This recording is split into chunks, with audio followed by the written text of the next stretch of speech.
Yes, sir.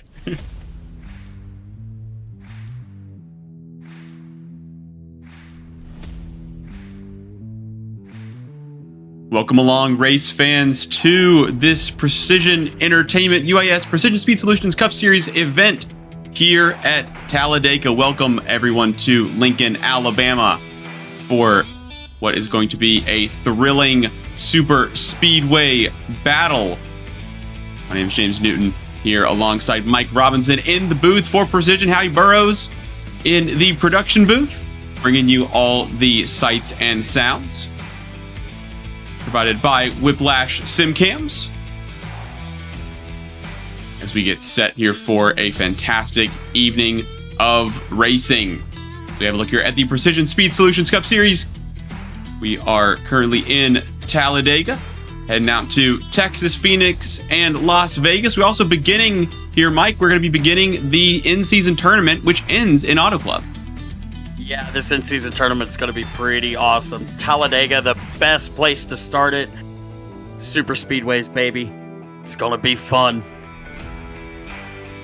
Already have the tension building as we've seen some pretty wild practice as well. Drivers trying to go 3 and 4 wide as we have a look at the UIS PSS Cup Series points. Zachary Trevino, pretty comfortable up at the top. Helves, Cobnott, and Myers quite clear as well. We look back to the likes of Wilkin, Connor Blasco, Axel Smith, Logan Brink, and Nicholas Rode right around that bubble. And Mike, I mean, there's only about 20 or 30 points between about 10th, 11th, all the way down to 15th. So these drivers really going to need to have a handful of good results to try and get themselves up into the top 12. Yeah, points here are going to be everything, especially with how many these guys are from the cut line. Since 1969, NASCAR's been heading out to this 2.66 mile track, 33 degrees of banking. It is the biggest and baddest track on the NASCAR calendar. And this tri-oval also with that later start-finish rate as well, which provides some pretty crazy runs to the line. We've seen lots of crazy finishes here over the years. One that comes to mind is Jimmy Johnson and who was it? What's his name? Clint Boyer and Jeff Gordon had a heck of a shootout here back in, 2011? And then Dale Earnhardt Sr.'s final win in 2000. This place holds some memories, some very special memories. Indeed, we are looking to make a handful of memories here this evening. So you ride on board the chin cam of one of these next-gen racing machines, well over 200 miles an hour out of turn 4, and then we sling past the enormous crowd here. Yeah, this front stretch, and you guys see these stands packed wall to wall.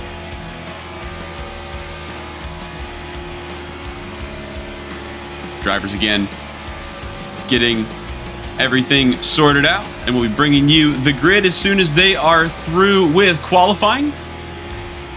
Mike, what are your thoughts here in terms of the field spread? Obviously, we don't have the information quite yet because they're still out there in the session, but are you expecting a relatively wide field spread, or do you think all these drivers are going to be really on top of each other? I think these guys will be on top of each other. The biggest thing you got to worry about is not pushing the pusher. You push the pusher, obvious chaos is going to happen, and you can see either half of the field or all of the field get taken out with just one wrong push. You got to be real square, right on their bumper in order to keep it clean. Yeah, we've seen 3 and 4 wide action here before, and exactly right as you've said, trying not to push the pusher. And being predictable as well is going to be a big factor in this race. 100 laps around Dega this evening, as we will have a look here at the starting grid in just a moment. And it's Axel Smith in the 26, the pickle machine, on pole. The number 17 of Trenton Wilkin alongside. Third place goes the way of Tyler Helms in the number 7 PSS machine. They will be starting alongside the 00 of Finnegan Myers in 4th. One of those drivers to watch in the Red Bull livery. Cameron Campbell in the 8, showing the 0 there. But in 5th nonetheless, Travis Prather in the 58 alongside in 6th. 4th row is going to belong to Logan Brink in the 24. The 99 of Christian Zarate lines up in 8th position. Jason Hall in the 4, going to be following up in 9th. 10th goes the way of William Johnson in the 41. Starting P11, we got Jackson Brown in the 96 machine. Starting outside him, DJ Lyons in the 25. 23 in the Snickers machine with Carmelo Echevarria? Sorry if I butchered your name. I do apologize. And outside of him is Riley Ibanez. P15 is going to be Jose Lopez in the 10 machine. And outside of him is Jacob Clarino, I think? Is that how you say it? Anyways, starting P17, the 1 car of Aiden Currit. And outside him is the 30 of Emerson Crawley. P19 is going to see Asher Bunkley in the 79 machine and the number 11 in the DHL machine starting outside of Max Ford. We're still not 1/10 back here, Mike, as we see Maxwell Funderburk in the 95 lining up P21. 22 goes the way of Wyatt Youngblood. And now drivers here, only a 10th back puts you in 23rd. Nicholas Rode starting there in the 90, the 07 of Joseph Enright alongside in 24th. 25th is going to be Corey Lyles in the 56, the 71 of Damian Cisneros in 26th. 27th will be Michael Deach in the 76, the 20 of Chris Parker lining up 28th. 29th is Alexander Ortega, the 32, the 35 of Joshua Carey lining up 30th position. P31, we've got JJ Moore in the 27 machine. Outside of him is Nicholas Martinez Jr. in the 48. Starting P33 inside is Zachary Trevino, our points leader, and outside of him is Connor Blasco in the 98. P35 is going to see Jacob Bryant starting on the inside in the 97, and outside of him is the 94 of Calvin Harvey in P36. P37 is going to see Hector Colazzo in the 87, and outside him, Alexander Alvarez in the 77. So that completes our 38 car grid here, Mike, and an enormous field, tons of support for this series. As we have a look here at the race analysis for this Cup Series event at Dega, 100 laps, obviously 266 miles.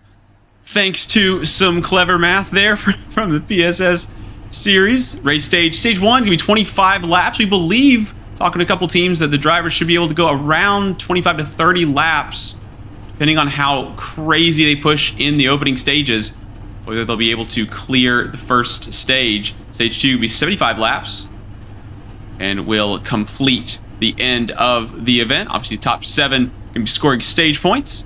No fast repairs. We talked about the big one off air as well, Mike. And definitely getting in trouble, pushing the pusher, doing all of those no-nos can really cost you not just track position, but laps as well. Absolutely. If you, like I said before, if you push at an awkward angle, bye-bye to your car. You're either going to the outside wall or you're shooting all the way to the inside, and you got to be on your toes. You've got to be on your toes here. With that being said, the car's getting ready to rumble off. As we look to get this event here at Talladega underway, you can see the banking, even on the tri-oval. I think it's something like 18 degrees up in that D shape. Fans waiting with anticipation. Glad to have you with us here on Precision Entertainment. And looking forward to this 100 lap. One thing I will say, and I will make mention of, these drivers also have to be very careful around the bottom here. That bottom line in the tri-oval, if you haven't noticed it, there is a little bit of a bump right in the middle of it. and it kind of upsets the car a little bit if you're not ready for it. Yeah, we've seen at other events, other times in this series, that this next-gen car is not the easiest thing to get around the track. It is not, and it can be a bit of a handful. Uh-oh, I think we lost the 26 there for a second. Still not seeing it on our screens. The pickle machine. Thought we saw them get away. Oh, and there they are in pit road. Oh, no. That is Zachary Trevino in the 26. Axel Smith, apologies, in the 26. Leading off, and now it's going to be Tyler Helms is going to be assuming the inside. Of all the cars for that to happen to, it's right at the sharp end, Mike. What heartbreak. Well, from what I'm gathering is he may have cut the apron in the tri-oval and maybe get it and is looking to be sent to the back. Oh, no. So the apron there, that yellow line that indicates the inside of the track. And obviously we saw how close it was in qualifying, right? You're looking at, 15, 20 spots or so. I think it was back to 23rd. If you are 1/10 of a second slower than the leader, then you are outside the top 20.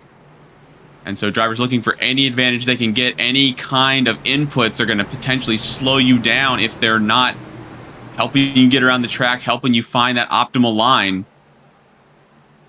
And so drivers going underneath the apron could cost them. As we see the field making their way around through this tri-oval section. And we are about ready to take the green flag here in Talladega. Again, happy to have everybody along for the ride. Green flag. We are green in Talladega. Good start from everybody so far. Just a little bit of a stack up on the bottom. And it looks like they're all going to start filing into the bottom.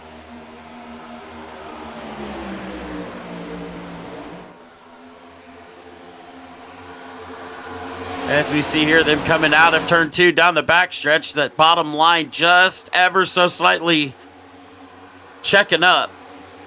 But we've already got a race going for the lead again. Right, going into turn 3. Oh. Finnegan Myers getting hung out to dry. The 00 running extremely quickly all season long. Helms back to 6th position at the moment. As it's Wilkin, Prather, Myers, Zarate, Helms, Campbell, Brink, Hall, Lyon, and Echevarria, the top 10. 3 wide, right one here. lap of 100. Woo, that was a close 3 wide, boys. Drivers already trying to get it mixed up. As look how low they're running to the bottom. Trying not to go out too far wide. As again, they're still 3 wide, a bit further back, and now somebody jumps out of line.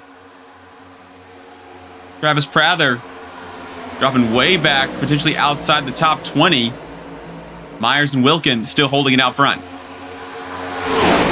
Yeah, that's something that we normally see here with super speedway racing, is seeing guys not really wanting to be in that mix and just wanting to get to the back and ride it through. As we see, there's already a 3rd line forming, and they are coming with a head of steam on the outside coming to the start finish.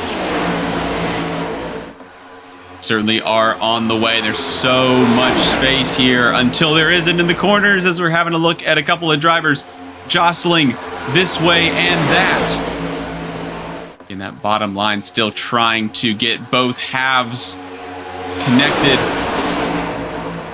as it is an absolute draft fest out there. Obviously, drivers looking for that air. 32 have the driver just in front punch a hole. 32 just made a crazy run to the outside to get to 4th place. Alexander Ortega on the outside, the leader on that third row. We see Myers and Helms trying to make a bit of space. So again, obviously some drivers electing to try and not be a part of any potential accidents. It looks like they're all just standing still. They're just weaving a little bit. So hard to keep your concentration, and they're going to have to do this 96 more times. It's a bit of a hiccup for the middle lane. Yeah, getting stuck in that middle lane, it's not fun, but if you have the help, you should be fine. But one thing these guys are going to be dealing with is this car likes to parachute when you jump out of line. And once you start doing that and you start side drafting, it's just going to kill all the momentum on the bottom line for anybody that's running there, but it can also hurt that top side. Absolutely. It's a completely different feeling from being in the draft of a car ahead, which of course you lose the air over the nose, but you gain all of those precious miles an hour as you're just trying to keep the momentum up, just trying to be predictable. And we are still solidly 3 wide as that inside line seems to be working at the moment. Obviously a little bit more pressure on that right front to do its job as we sling it into turn 3. And it looks like this bottom line, Mike, here looks very, very disciplined. Yeah, they are definitely organized and got... Oh, I am so sorry. Hiccups. Whew. They are definitely organized, and a lot more organized at least than that middle line and that top line. The more organized that bottom line can be, the faster these guys are going to run. And we're still battling 3 wide here for several rows. Yeah, look at that shot right there. Tyler Helms leading the way in that middle lane. Finnegan Myers getting a little bit loose, and they're going to lose a lot of time on that outside lane. Oh, and there's somebody around. Was there enough room for them to even have an accident? There wasn't. That's how tightly they were packed. And that's what I'm talking about. If you push just the wrong way on either the left or the right, like I said before, it's going to put you into the outside wall. They are very lucky, and they got lucky getting away with what they did, and no caution. Oh, here we go. Speak of the devil, big yellow. Under caution for the first time this evening as we have somebody out into the outer wall, still back there, basically on the infield. It's the 54. They're going to be crawling back across the start finish line. They're going to have to go the entire 2.66 miles down low. Emerson, showing Emerson Crawley here. Oh, gets into the side of the 54. Difference of opinion, and up the track they go, and that was not a small hit there. No, it wasn't. And it just looked like there was just some miscalculation and some miscommunication there, and you know, that just the nature of Talladega. I mean, just the slightest miscommunication, and it ends in that. Yeah, it looks like we're trying to go down low and join the bottom, but again, we're not clear by any means. 54 had the overspeed, but able to, or unfortunately, collecting the right rear, which means we will be under caution for the first time today. So we got a decent amount of running, but nobody was able to get away. There was absolutely no breakaway, which we're not expecting anything too crazy, but Mike, it is definitely possible. If there's a bit of a bobble later on, we might have, 10 cars up in the first pack and, the rest of the field a little bit further back. See if anybody comes down. Trenton Wilkin comes on down as a plethora of others. Look like about half or so going to be coming down pit road for service. And I don't expect to see any of these guys taking tires. I see these guys just topping off for fuel. I don't think we touched on it, but I'm kind of curious as to how many sets of tires these guys have on pit lane. We'll have to have a look and see if we can get that information here. The race leader earlier on able to soak up the punishment. Alrighty, so we have unlimited amounts of tires, which is going to be fantastic for the competitors there, Mike. Oh, absolutely. so they could take tires as many times as they want. Well, that's going to help them out, I guess. So, but as you know, like we were saying, these guys, we saw one of them, I think, come down and take tires, but some of these guys are definitely going to be just topping off on fuel. If it was me as a driver, now's not the time where you want to take tires. Definitely don't want to take tires just yet.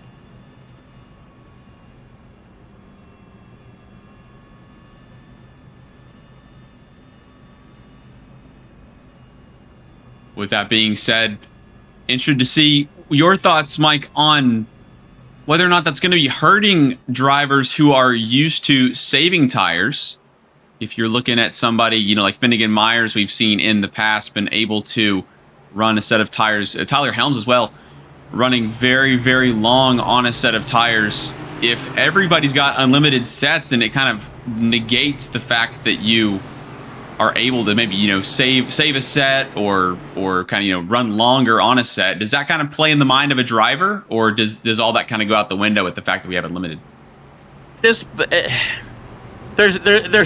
two ways I can answer this. I can answer this as a commentator, or I can answer this as a driver. The driver side of me is going to say it throws it all out the window. Tire strategy at this place, or any super speedway for that matter, really doesn't play too much of a factor because the tire wear isn't too bad.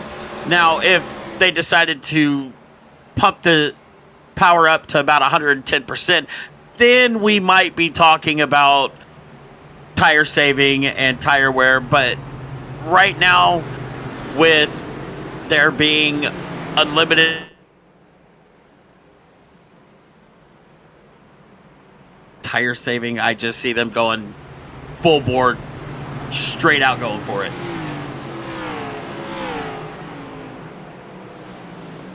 Well, that's going to be quite an interesting front-running crowd.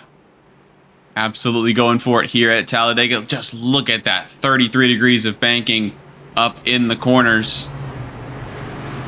We're slinging around there at over 180, 190 miles an hour. So you're nice and shoved into your seat, shoved over to the right side of the car. But when you're going relatively slowly, again, under 100 miles an hour, I would say is relatively slow here at Talladega. You're kind of hanging out the left window almost there, Mike. Oh, yeah. And I'm glad you said that, because there have been onboards of Dale Sr. back in the day. And if you watch during these super speedway races, especially Talladega, he was leaning. He would lean into that corner just so he could see outside the window, outside of his window net. And it's got a lot of banking. It can make for an interesting time.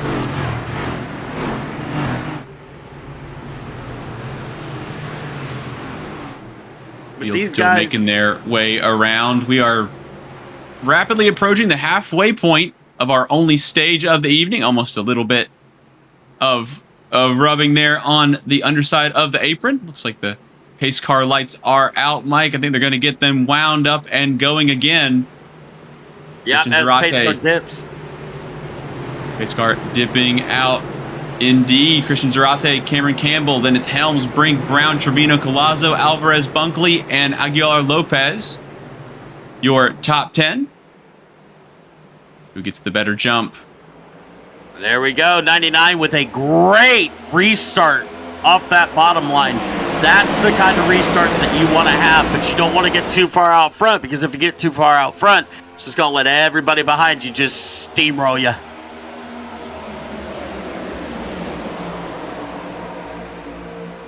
'87 Hector Collazo trying to help out the 96.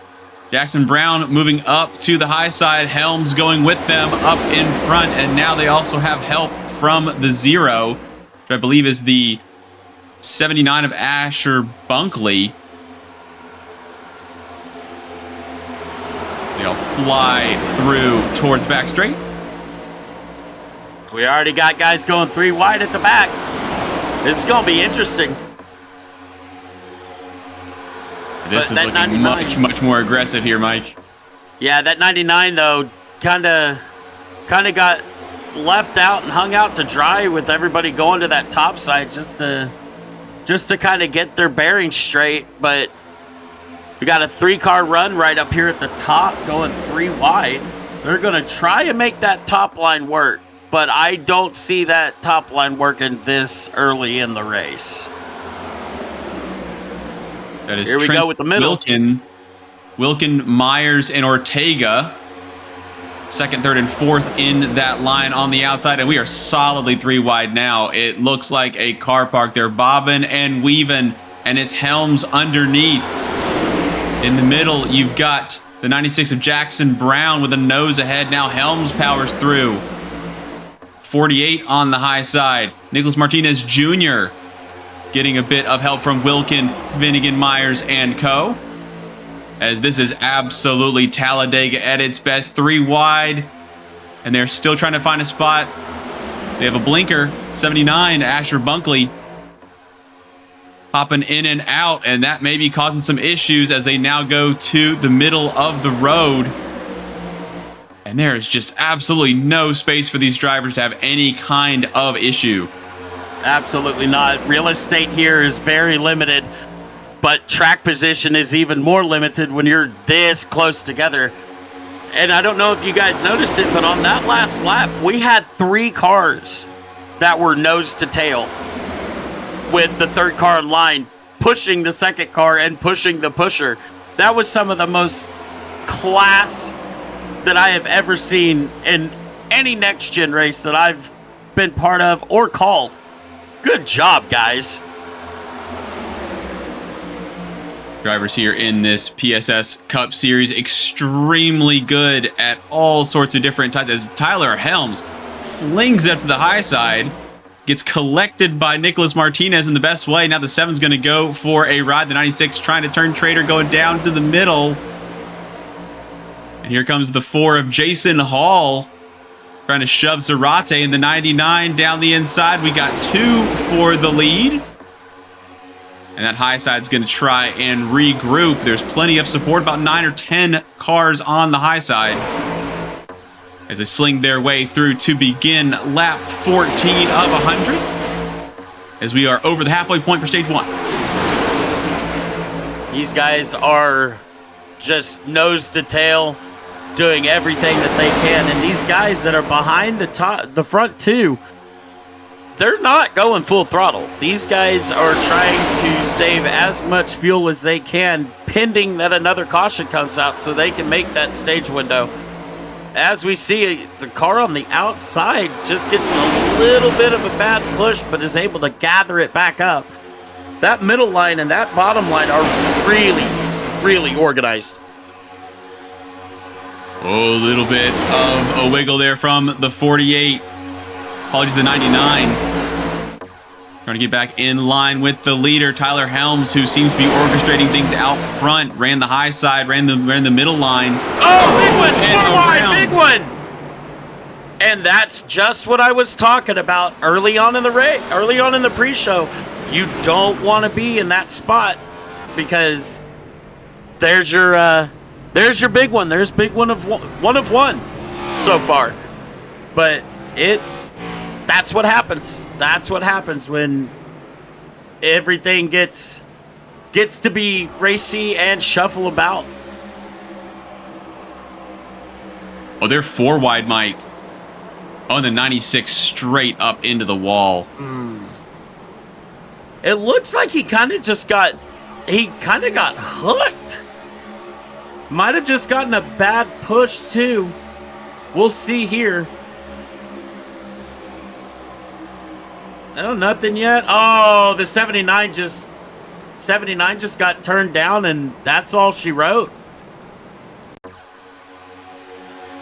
Get left hooked and then right hooked. Oh man, what a ride. What a ride.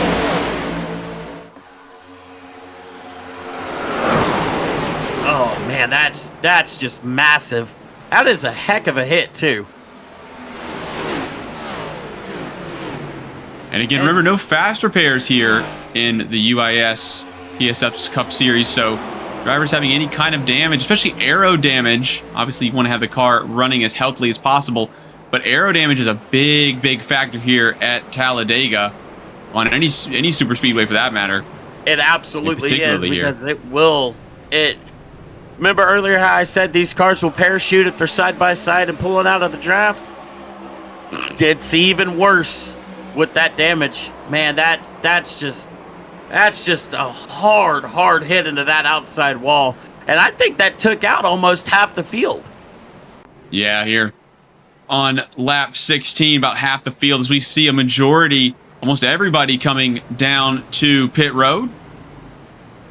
Oh, yeah, we're going to have a bunch of people sitting here on pit lane just to get that damage fixed, because there's going to be some guys that are probably done for the night. That 96 took a square shot right into the outside wall, so it wouldn't surprise me if his night is done, unfortunately. Would be very unfortunate. So Helms stays out, Hall stays out, Martinez Jr., the 48 stays out, along with the 93 of Jacob Clarino. Haven't seen too much of the 93 this evening. Axel Smith getting caught in that as well, the 26. So some drivers, for better or for worse, trying to have the race come to them. Mike, you spoke about that a little bit earlier on, right? The drivers trying to fall back, not be involved right at the sharp end, but you also run the risk of just getting caught in a wall of cars like that one. Exactly, and that's your worst case scenario. Best case scenario is you're back far enough that you can make it through. And I don't want to say cold trickling it, but at that point, if you're back there, that's kind of what you have to do. Just pick a spot and go for it, and hope to God that the Red Sea parts, because when you're dodging cars, it ain't like dodgeball. You can't just dodge that quick. Yeah, absolutely. And at certain points on this track, you almost become a passenger in a sense, where you're kind of, obviously you can't come to a stop quick enough if there's somebody sideways on the track in front of you, right? Something starts happening. But we also saw that kind of half incident, that fake moment, right? Where there was almost no room. We had an issue on the outside. One of the cars probably got about 45 degrees sideways, maybe a little less, might be exaggerating. And then they kind of straightened out because, Mike, they didn't have any place to go. They didn't have anywhere to crash to. And that's the bad thing about being caught up on that top side, because if you're on that top side and there's a wreck happening, you're just the cream in the Oreo sandwich at that point, because it's either cars or a wall, and there's just really nothing you can do at that point. You're just along for the ride, like you said. You're just a passenger at that point.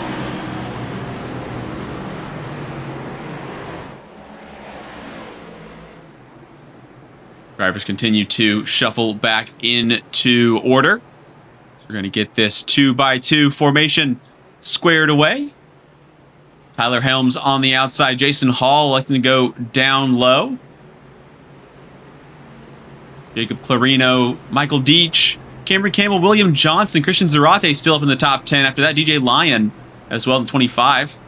8th position. And then it's Myers and Trevino, two of the heavy hitters in terms of points this season. Both drivers with quite good speed on a number of different styles of track. Again, the Precision Speed Solutions Cup Series goes to all sorts of different types of racetracks. And Mike, it really is a gauntlet that is so difficult to get right. You know, you got super speedways, you got short tracks, you got all sorts of different, and road courses as well. It's very, very tricky to put it all together. Oh, it really is. And it's something that even I as a driver have had to learn with this car. This car likes certain tracks. And we can see it with your short tracks and your intermediates, but when you're talking when it comes to drafting, it's a much different drive. You've got a bigger spoiler on the back of the car, and versus what you have on a road course or even on a short track. We have probably one short track's distance from here to the end of start-finish straight. Tyler Helms trying to get those fronts into a working operating temperature. Helms and Hall, then it's Deej Clarino, Johnson, Campbell, and the rest. Working lap 18. It's green, green, green here at Talladega. That 7 got a great launch off of that restart, and he's gonna either have to go to the bottom or he's gonna have to stay up top and keep those guys behind him, because if that bottom line gets formed up, he's a sitting duck.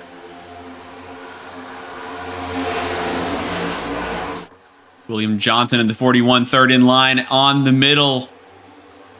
Trying to stay in line, a little bit low coming out of 2.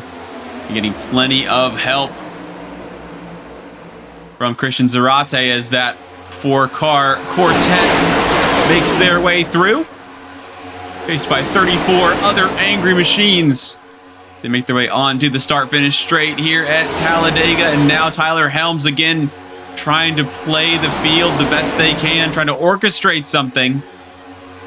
The 7 continues to hold quite a composed race at the moment. Tyler Helms doesn't seem to be having any kinds of issues. 99 to the inside, going for the lead. I don't think he's going to have enough help just to get around him, and Tyler Helms is going to hold on to that lead. I think at best, Christian Zarate might be the best candidate, as we see Trevino now getting a turn at the back of the 7. And you're right, that bottom side not looking quite as peachy as we saw earlier on. They almost had about 10 or 11 cars clear of the other 2 lanes. As again, we are solidly 3 wide. You are either down low, in the middle, or up high. And that middle lane, I was going to say looks very disciplined, but considering how wild the other lanes are, that middle lane does look like the cleanest. It is the cleanest, but it is by no means the longest line right now. That longest line seems to be right there on the bottom, but they just cannot get anything going. I might actually be wrong. It might be the middle line that's the longest line right here. It's constantly changing. Look at this enormous move around the outside. And the 56 of Corey Lyles leading the way. Joshua Carey on the way as well. So top 7 in the stage. We only have 4 laps to go as they come across the stripe. You have to be 2nd or 3rd in your line if you even want to be in the top 7. Yes, this is going to get absolutely wild here at the end of the stage. This middle lane just seemed to have died off just ever so slightly as the 7 of Tyler Helms drops back just slightly. Oh, another wreck. And they're all scrambling. Big wreck down the backstretch. We've got the big one again. Oh, and I'm hearing over the scanner that somebody blew up. A handful of B-ball flags being handed out. Zachary Trevino in the 16 falling back. Jacob Clarino falling back as well. I think I saw the 00. Finnegan Myers back to 15th position, but there's worse than that. Corey Lyles, the current leader. And I'm not sure if that's going to be the stage or not, as we see the 4 spinning quite wildly. So it looked like Trevino got a pretty rough ride. I'm not sure if that was the cause. So Helms down in the middle. You got Max Ford around the outside in the 11. Thinking they're all just jostling for position. Ortega comes through. Bit of a shove to the 11. Kind of a little bit of monkey business going on there. The 41 blew up, it looks like. Oh, the 70. We're hearing the 76 is the one that blew up. Oh, that's man. Michael Deach. Oh, no.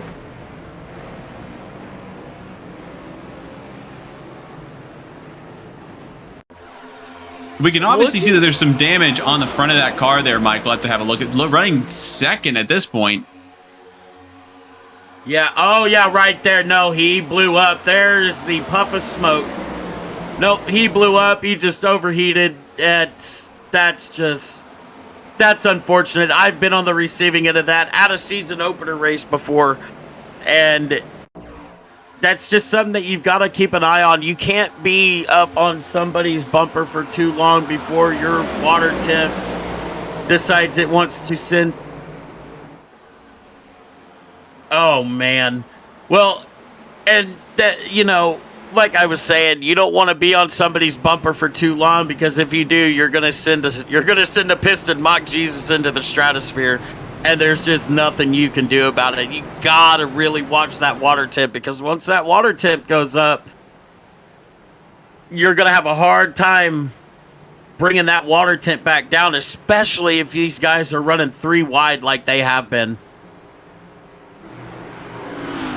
It has definitely been close, and obviously temperatures going up right as the car moves through the air. It receives that all-important cool air to get the engine nice and cooled. But then the issue is when you're running right behind another car, you're basically it's almost like you're putting duct tape over the front, and the machine not able to breathe. Yes. Shows you how tricky it is, right? You're looking for the draft. You're looking to try to get good positioning there, Mike, but you also got to get a little bit of space. How do you do it all? It's timing. It's throttle control. It's getting it. If there's room, it's getting that right side out or that left side out, and just getting a little bit of cool air into that intake. As you guys know, they've done away with the grill tape like they used to run on the Gen 6 and Gen 5 and Gen 4 cars.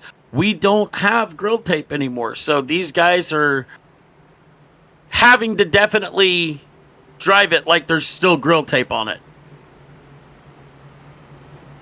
Just one more thing to put in your back pocket. Over 200 miles an hour, 3 wide, 33 degrees of banking. And oh yeah, get right up close to the guy in front, but also not too close. A lot for these drivers to try and work out. And just one more thing to keep them on their toes here. Yeah, and you like I said as well, you've got to be on your toes, especially for things like that. And it's looking like we are going to have at least 7 cars out of this race already. So they're dropping like flies, but again, that is super speedway racing. It is a lottery race in terms, so to speak, for super speedways. Anybody can win, and it's pretty much an even race throughout the field. It's just the luck of the draw at that point.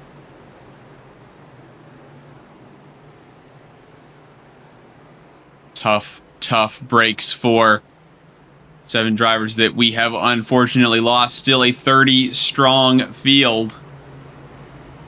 You see Christian Zarate leading the field around. Zarate, Lyles, Aguilar Lopez, Enright, Ford, Brink.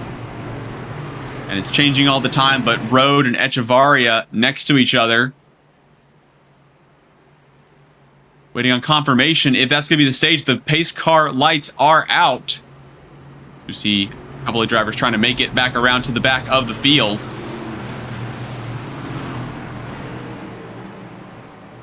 Yeah, we're going to see some people definitely dropping to the back. And I think we might have more than 7 cars out of this race already. From the way it's looking, we've got upwards of, I think, 9 left in this race. Or out of this race. I'm so sorry. Here you got the 77 of Alexander Alvarez, Damian Cisneros, Jackson Brown, JJ Moore, Asher Bunkley. All these drivers over 10 minutes stationary in the pits. And yeah, Michael Deach, William Johnson, Jason Hall, those 3 were in that last accident. They've been hanging out for 5 minutes and 3.5 minutes or so, respectively. So obviously those days are not really going to be getting too much better, but we're going to have the pace car pull off. We are on lap 25. The drivers will make their way to the line. Corey Lyles, Christian Zarate up at the front. Then it's Enright, Aguilar Lopez, Max Ford up in 5th alongside Logan Brink. The top 6. Very, very tightly packed. And they...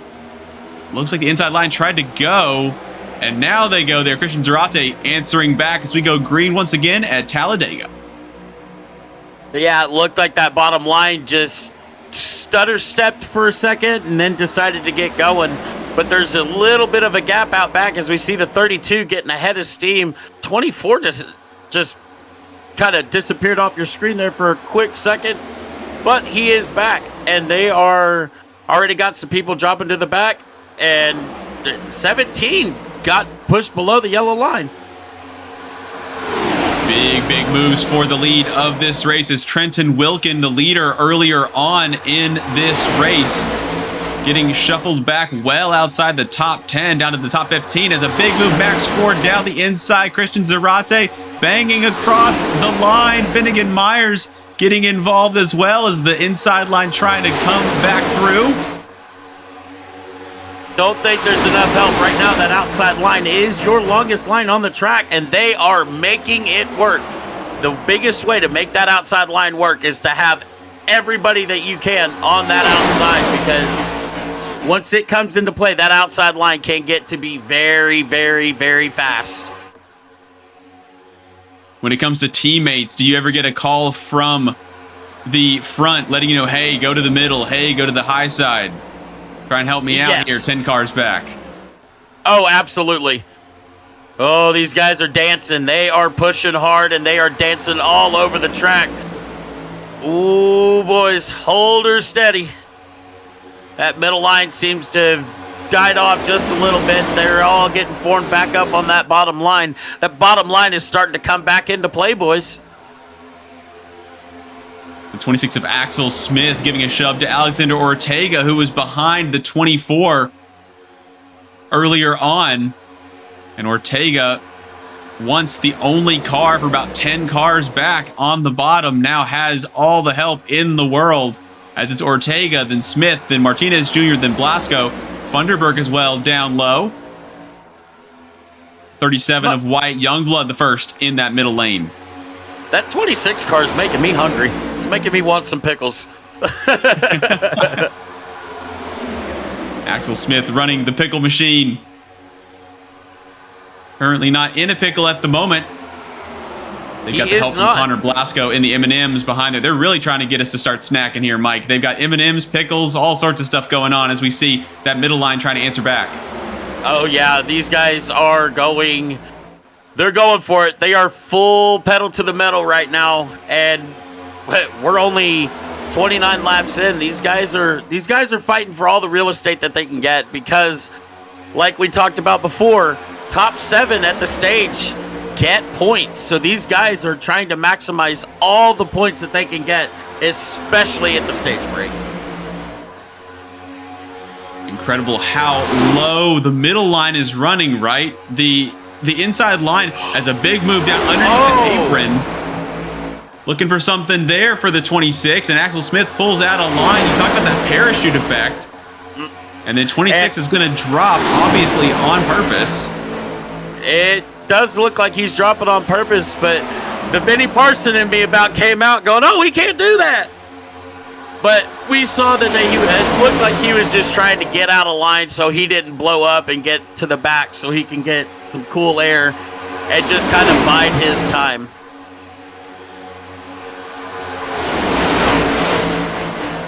We have 3 cars back. Hector Collazo, Zachary Trevino, and Jacob Bryant, 25th through 27th, in kind of their own little trio further back, and they're going to be trying to catch up to this group. You see him way back in the distance. That is a tough spot to be. The best thing you can really do is just kind of pick a leader. Doesn't matter who's in the lead as long as they're running good, consistent laps, and just really hope that you can try and make your way back up into this race. As we've seen the complexion changing. A big moment there on the apron for the 90. Nicholas Rode is dangling that left front over that apron. Yeah, you got to be very careful about doing that, especially in the corners. Ooh, got a little bit of a bump from the 20. Got a little squirrely, but gathered it back up. What was that? The 23? Snickers car is going to the outside. He was looking. He's going to drop back behind the 24 here. 26 got back to the 23's bumper. He's giving him a little bit of a shot, trying to get him right back up into this running. Oh, a bit of a move there from Alexander Ortega, trying to go to the high side. Martinez Jr. was hoping for some help, and the 32 is trying to get gone here in the middle and gets no help. It's going to ask for it. The 20 does not want to help Parker. Going to park it on the inside, and here comes the 48 of Martinez Jr. So they basically do-si-doed, and Martinez Jr. now down the inside of Ortega. The opposite of what we saw as well. Middle line trying to come back, but Chris Parker uninterested in helping the 32 out and will get the help from the 48 in rears, and now Ortega says, no, after me. Chris Parker was saying, I am not lifting until I see God or a checkered flag on that one. That was a little bit of a late block from the 32, but he did get a little bit of a bump to be told, hey, I'm still here. Going 3 wide going here into turn 1. It looks like they're trying to make that outside line work again, but once again, that bottom line's still the most organized and longest one on the bottom. Again, it is Trenton Wilkin and Finnegan Myers on the high side. Again, about 8 or 10 cars back from the leader, Alexander Ortega. We work lap 33, 1/3 of the way through this one here from Dega. The UIS PSS Cup Series. Glad to have you with us here. James Newton, Mike Robinson in the booth. And Howie Burrows bringing you all the sights and sounds from Lincoln, Alabama, as we again are having fantastic 3-wide battling. Looks like it's falling apart on the outside for the 26 and the 10. There's only 2 cars out there. That's going to cost them if they can find a way to get back into this one. And Logan Brink now hitting the front. I was just about to say, 24 to the point. That is a lap led for that Titleist car. Now, does the 23 stay with them? I don't think the 23 is going to stay with them. I think he's going to try and make a move to the bottom and go for the lead. And my call was correct. There he goes, slots in, gets that Mario Kart style boost of the 32, giving them a shove. And again, Mike, you really have to be good, as again, Ortega uninterested in being second, and is going to look for Brink. Potentially give him a shove. No, they're not. They're going to move out of the way. Ole says Alexander Ortega, and the 24 getting the assistance from Max Ford. This lap traffic is about to play a big part. Are these guys going to move high? They are. Hold on to her, boys. It's about to get rowdy. Here we go. Going 3 wide. 4 wide there wide. for a moment. Oh, 4 wide into turn 3. Hold on to her, boys. We're still 4 wide for 2 rows.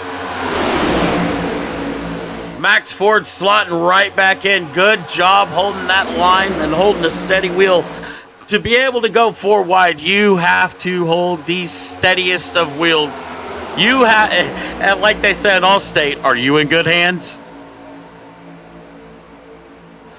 Drivers trying to keep, oh my goodness, Ortega wanting the middle line, but there's 2 cars next to each other in the middle lane. Tyler Helms at the helm of that as the inside line is starting to settle. Ortega, guess what? Pops from behind. Gonna try to have a look at the side of Finnegan Myers. No help, as Helms is still a mile back from the standards of the inside line. And what a heart-and-mouth moment that was there. Obviously, Max Ford falling back well outside the top 10 at the moment, but they know in that 11 car that it is a long race. They seem to have some decent pace, and the 11 at the moment not really looking to lead, just trying to look and be in a good position. And 4 wide was not the position that the 11 wanted to be in. Oh no, especially early on in the race. I mean, we're 37 laps into this race, and we've seen 3 and 4 wide already early on, and I don't want to say it's too early for it, but these boys are leaving it all on the track right now, and that's what we like to see. We like to see hard racing. You'd swear these guys were racing for the white flag right now. They are just not. It seems like it's been the white flag about 10 laps ago, and it's just every single lap is the last one. And everybody's vying again for that lap led, and I think they give points for laps led. I think. I could be wrong. But like I said, these guys are going to be fighting for all the real estate and track position they can get. And boy, are they putting it on. They're bare knuckle fighting right now, and it ain't even the last 5 laps. I love it.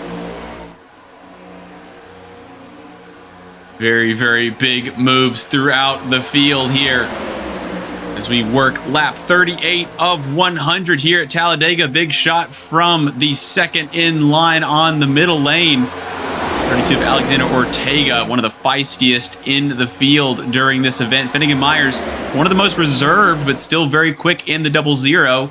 Not much that Finnegan Myers hasn't done in this series as they work their way around this 2.66 mile Superspeedway. Martinez Jr., Finnegan Myers out in front.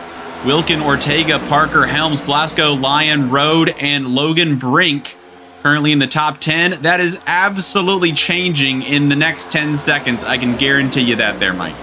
Oh, it 100% will, especially with the lap traffic coming into view. They are going to, oh my gosh, that 32 Ortega he was not waiting. He's going for it. Oh, easy with the bumps there, boys. He is trying to pick up as much speed and as many spots as he can. And he is side drafting these guys like nobody's business. Alexander Ortega and others, again, getting up next to the competition. Once you get up next to them, you can kind of take the air off of them, unsettle them a little bit, which causes them to fall back a bit. Basically doing the opposite of running in front of them, which of course will allow the car to speed up into, as we spoke about earlier, that hole in the air that you're punching. So Ortega seems to have the support. They've gotten in front of Finnegan Myers. So it looks like the 32 has what they would like at the moment. They're not quite as tightly packed. There's only a couple of feet in between each car as opposed to about 10 or so inches for the bottom. As one of the drivers, I'm looking at Chris Parker in the 23rd in line on the bottom there, Mike. The 20 seems to be extremely good. Trenton Wilkin right ahead of them, and they seem to be working really, really well together. And that 20 is not really going away. No really big moments for them, as Alexander Ortega has been providing nothing but big moments. Oh yeah. Ortega is he's here for the moves. He's showing us his moves early on, but every now and then we see a little bit of aggressiveness from him, and being too aggressive, it can come back to bite you later on in the race or early on. Now, I saw a fascinating move just now. Finnegan Myers, who's now hit the point. Tyler Helms trying to go with them, where the 00 puts the car in 3 and 4 last time around. The Red Bull driver put the 00 in the middle of the track, kind of a hybrid look, and wasn't really getting anything, wasn't really giving anything to Ortega, wasn't really giving anything to Helms, and just kind of waiting until the cars came back at them. Without the help, it's very, very difficult, as out of line goes the 98 Connor Blasco. Gonna fall back there. So the 00 again, kind of an interesting move. Is that what the 00 is going for? You got a lot of looks that you can go for. So he looked like he was going to, but thought better of it. 3 wide coming to the line.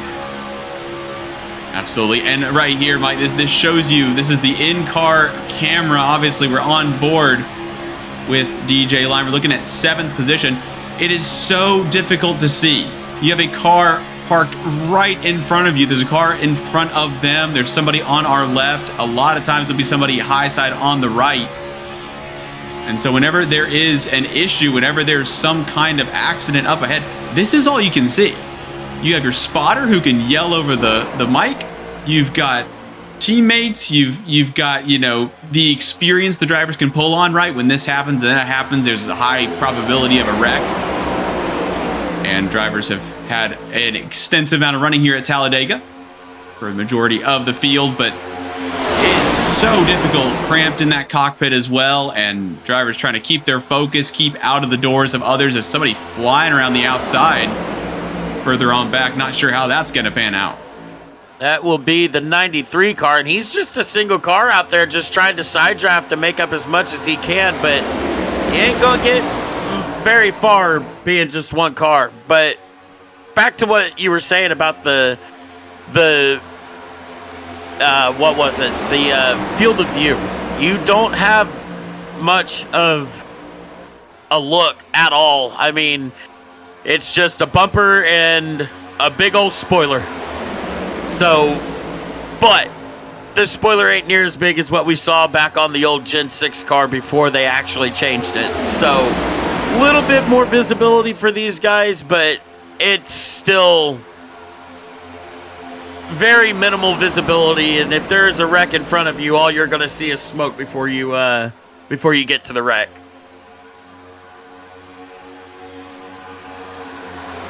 Drivers fly out of turn 2 here at Talladega, over 200 miles an hour. These next gen cup cars. Drivers flirting with the inside apron on entry. The 3 as we're getting these fantastic shots. Just how large this place is. Seems to have settled down a little bit. I was waiting for about a lap or so before I said something like that, as we again have a look at Ortega and Myers locked together. Now drivers up at the front as we see Tyler Helms a little bit of a shove into the back of the 00. And now Myers down to the bottom. Oh, and Helms slots in. Look at that move. You could have barely fit a piece of paper in there, and Ortega is not taking too kindly to that. He said, thank you for the draft. I am going to go up to the high side now. And to the point. 23 cars in this main section. Handful of drivers. Again, there's kind of 2 packs a little further back, about half a lap back and a quarter lap back, as everybody now peeling down and going to be heading up.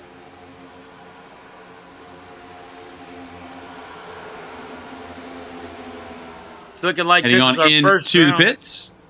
Yeah, this will be our first round of green flag pit stops. And we saw a couple of guys coming down pit lane that were hard on the brakes and just locking up. They've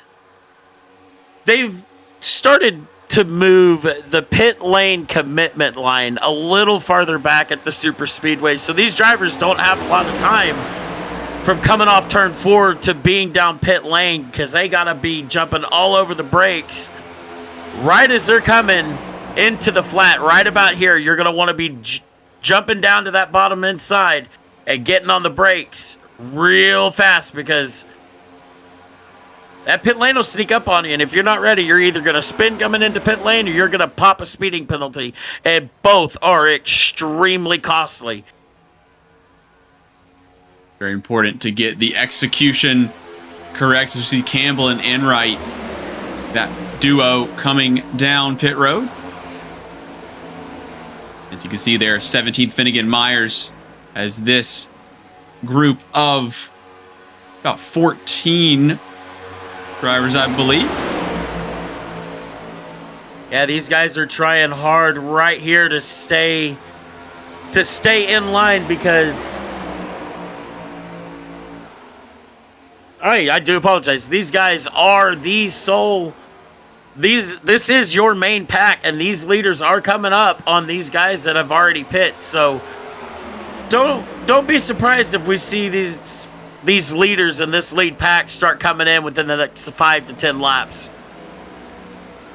Yeah, definitely any kind of battling with this crew, where basically at this point they're going to be your best friends, right? Nobody really wants to be going too wide and trying to make up a spot here. This is, for all intents and purposes, this is all one group, almost a team, and they're going to be battling with the other crew that came in couple of laps earlier. So it's kind of two battles across the track. They're kind of racing against each other. They are, and they're coming up on this back half of the pack already pretty quick. Got some already coming into pit lane. And we're going to see how quick this lead pack can get around these other 3-4 packs that we have on the track.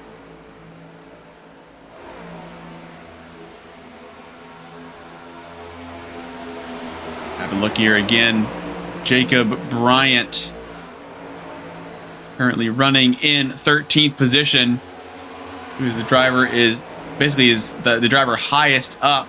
Apologies. Jacob Bryant in this main pack at the moment running 13th. Travis Prather heads down for service. Lapped car on the high side. Toyota Camry looking worse for wear. As we are at the halfway point here, Mike, 50 out of 100. Yes, sir. Oh man, that 93 caught him at the wrong time, and he was trying to make that move there to the outside to see if he could start making up some spots, but it just ever so slightly stalled out, and that's just a factor of lap traffic.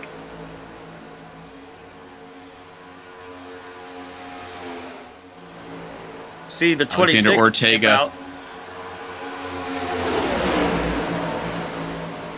Yeah, seeing that banged in front end of the 26 of Axel Smith as they back off in the 54, which is actually the 30 of Emerson Crawley. We saw them sideways much earlier on. I believe it was the first caution that we had in this race. And that 54 now able to be up at the front, at least of this pack, and we'll have to again wait and see how they shake out for the net lead of the race. Yeah, he's going to be sitting there pushing him as hard as he can while trying to keep an eye on his temps. So we will see.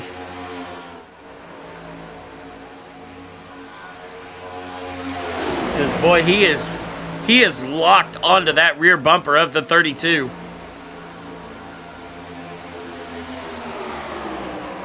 Yeah, it is a constant shove, and being able to withstand the abuse is one of the best attributes a driver can have here at the Superspeedway.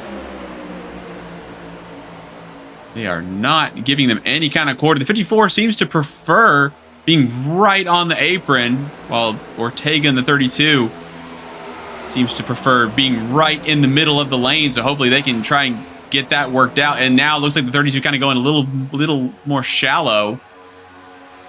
Potentially Emerson Crawley looking for a bit of air maybe down that main straight. That is very possible. Chases that Mustang. Another round, another volley down pit road. Trevino, Collazo, Blasco, and Jacob Bryant, among others. Here we go. Leaders coming in.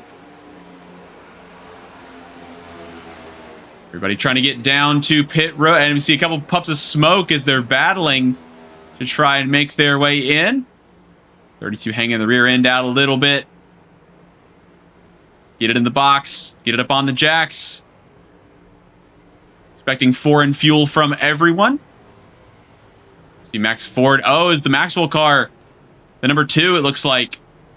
Didn't quite get stopped in time. Had to back up into their box, which will cost them a bit of time. We see Ortega lead off of pit road. Crawley having not the best time in pit road. And here comes the other group, led by Chris Parker in the 20. It's looking like Parker is going to be inheriting the lead here. As long as he gets in front of these guys, he's going to inherit the lead.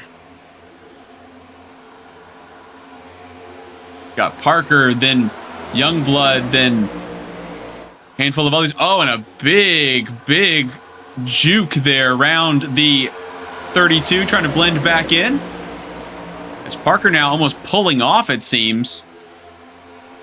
3, 4, 5 miles an hour slower than everybody else. Parker trying to back off. And that'll be Wyatt Youngblood in 37 with Logan Brink right in tow. Oh yeah, they are pushing and they are going full bore, because that original pack, they've all seemed to come back together. The 90 getting left out to dry as he dips back in line. So we'll see how this pack shapes up as they are coming up 2-lap traffic within the next couple of corners. The 31 of Riley Ibanez currently in 27th. They received a black flag, which has now been cleared as they have gone down pit road. So not going the way for the 31. But it looks like they've gotten that taken care of and will be back out onto the racetrack. Meanwhile, it is single file out in front. Didn't think we'd be saying that at all with all the 3 and 4 wide action we saw earlier on. As Wyatt Youngblood leading from Logan Brink, then Aguilar Lopez, then Myers back up into 4th position. Trenton Wilkin and Tyler Helms, those 3 seemingly like they aren't going anywhere anytime soon in the top 10. Alexander Ortega providing some drastic maneuvering as we see another one pop into the outside, looking for potentially helping out Youngblood. Nothing there for the 32. Big shot for the 32 from the 48. Luis Martinez Jr. trying to help out Finnegan. Myers going to be in front of Alexander Ortega. As we see, we're going to probably start seeing some guys jump here to the outside line and try and make it more of a race. But right now, 3 cars up at the top side aren't going to really do it. And we got another yellow. That is the 3rd caution for the day.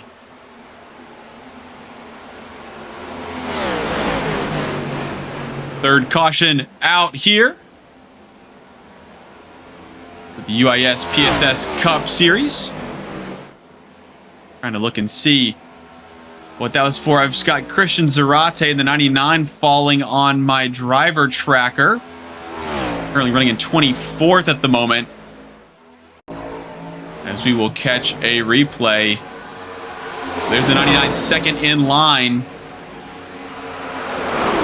Oh, was that pushing the pusher there, Mike? It absolutely looks like it. Let's go on board with that and let's go look. That looked like a victim of circumstance being the pusher being pushed. That's Corey Lyles just up ahead. And the 58 Travis Prather. That is a product of the pusher being pushed. We were talking about that before. You don't want to be pushing that pusher because you don't want to be the person that Brian Vickers someone early in the race, because you might find somebody in your pit stall after the race.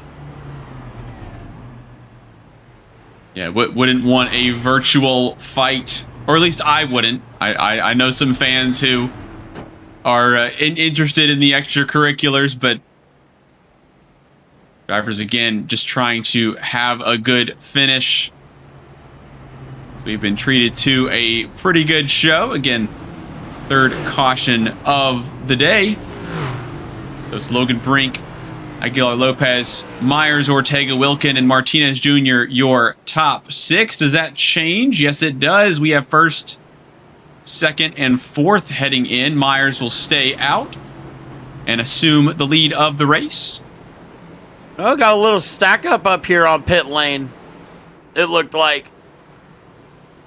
But I'm going to touch base on a couple of cars here right now. The 2 best looking cars that I've seen in this field are that 24 and that 11. The golfer in me is loving that 24, but seeing an 11 car with something that doesn't have FedEx on it is actually kind of refreshing. And that DHL color scheme works with that car a little too well.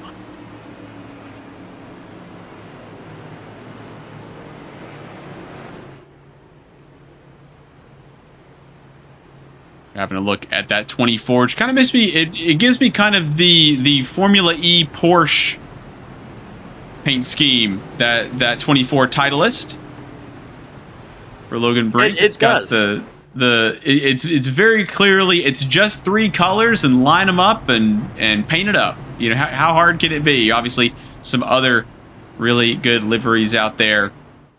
Some very in-your-face looks as well, and some very subtle liveries we see out there, including the PSS machine, the Tyler Helms number 7.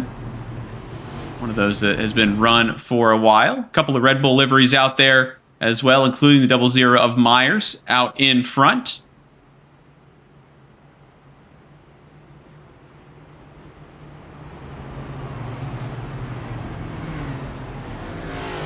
Drivers making their way through the corner. And we will be getting set to line up 2x2 next time around.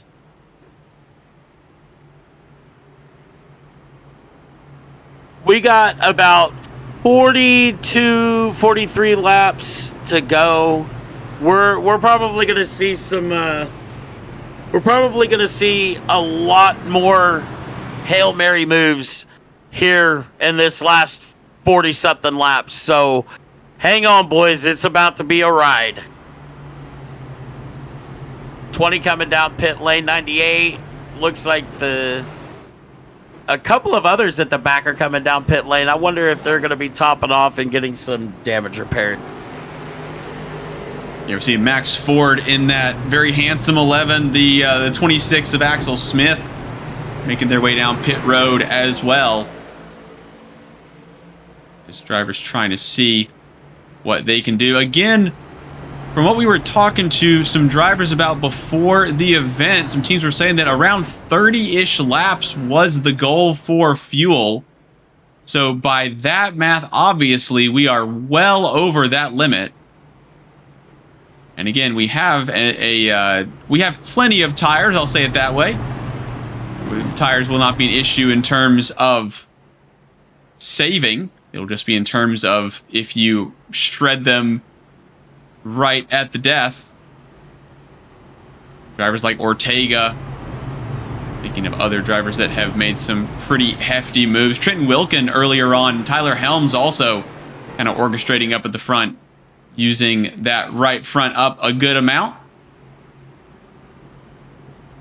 They'll be trying to see what they can do strategically a bit later on as we go 2x2 into turn 3. Going to get this one wound up and running in just a little bit. Finnegan Myers out in front. Nicholas Martinez Jr. Then it's Nicholas Rode, Logan Brink, Maxwell Funderburk, Carmelo Echevarria, Tyler Helms, Emerson Crawley, 54, Corey Lyles, Trenton Wilkin, your top 10. Looking just outside is DJ Lyon, Wyatt Youngblood, Travis Prather, Cameron Campbell, and Zachary Trevino, top 15 at the moment.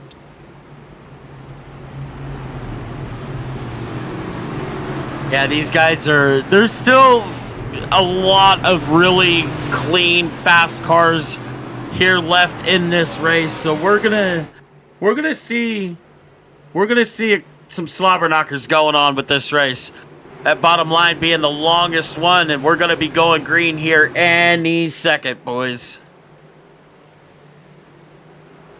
What kind of jump can the outside line get? We go green. Finnegan Myers, a pretty decent move.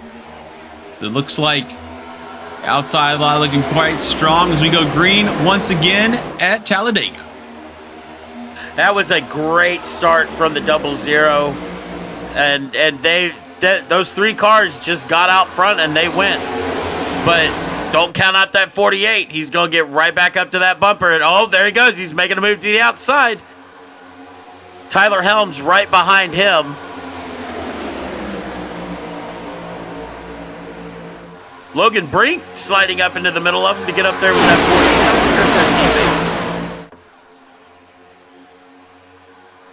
48. Certainly are working quite well together.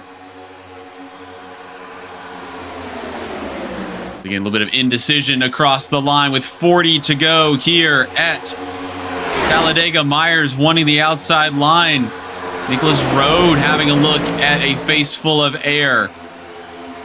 Martinez Jr. going with him on the outside.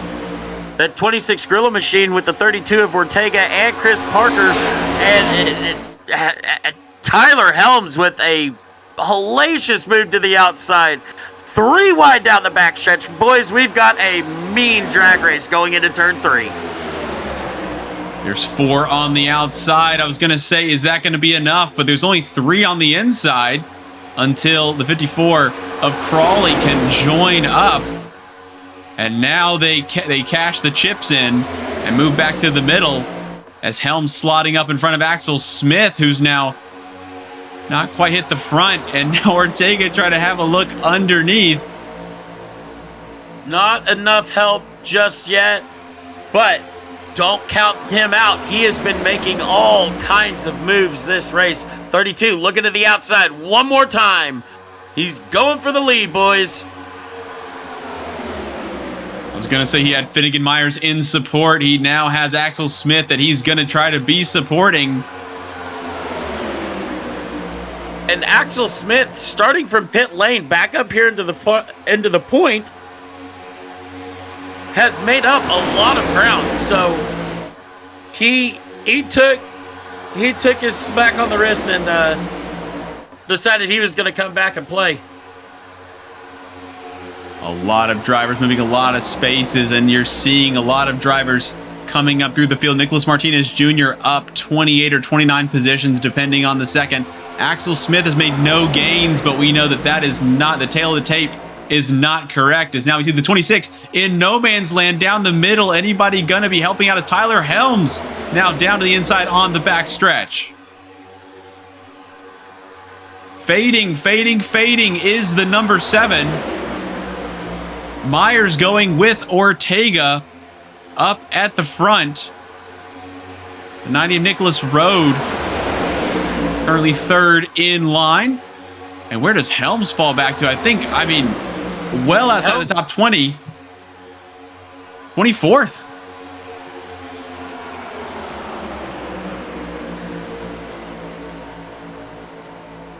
For a second there, I thought the 87 was going to start pushing the heck out of that 16. That 16 a couple of times got a little squirrely.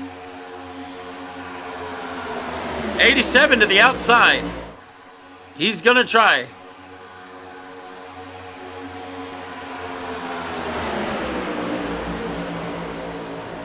Trying to have a look on the outside is the 48 of Nicholas Martinez Jr. And Ortega on the inside. Logan Brink in support. Trenton Wilkin there as well. Wilkin been outside the top 10 for a handful of laps. A couple of stints, double digits outside the top 10. And now trying to claw their way back when it matters. We still have over 1/3 of this event here, Mike.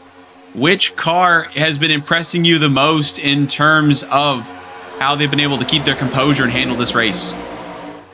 But right now, it's going to be Ortega. That 32 car has been on a rails. But I am also not going to count out that 24 and that 48 or the 26. They have all had really, really solid cars. 37 down to the bottom. White Youngblood looking for the point underneath.